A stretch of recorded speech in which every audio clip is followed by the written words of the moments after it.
Il a choisi la France pour son premier déplacement en Occident.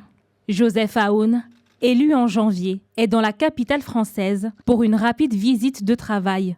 Cette rencontre vise à mobiliser un soutien international face à l'escalade israélienne. Le Liban souhaite renforcer sa position alors qu'Israël ne cesse de violer l'accord de cessez-le-feu conclu en Arabie Saoudite. Dans ce contexte, le chef de l'État français s'est entretenu en tête-à-tête avec celui qu'il était allé féliciter à Beyrouth dès le 17 janvier.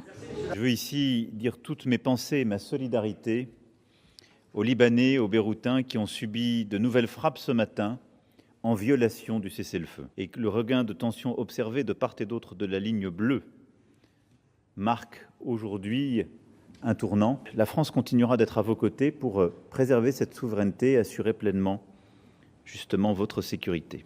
Mais cette visite de Joseph Aoun à Paris intervient à un moment critique, alors qu'il discute avec Emmanuel Macron des moyens de pousser Israël à se retirer des territoires occupés. Les frappes dans la banlieue du sud de Beyrouth soulignent l'urgence de la situation. Le président libanais cherche à obtenir de la France un engagement plus ferme, notamment via le groupe de contact international sur le Liban, où Paris joue un rôle clé aux côtés des États-Unis et de l'Arabie saoudite.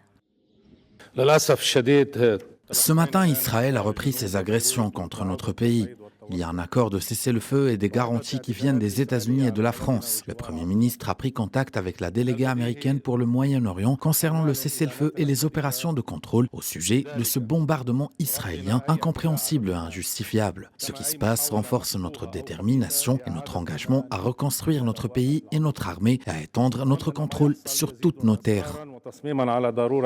Cependant, l'attaque israélienne de vendredi sur la banlieue sud et les menaces contre Beyrouth risquent de compliquer ces discussions.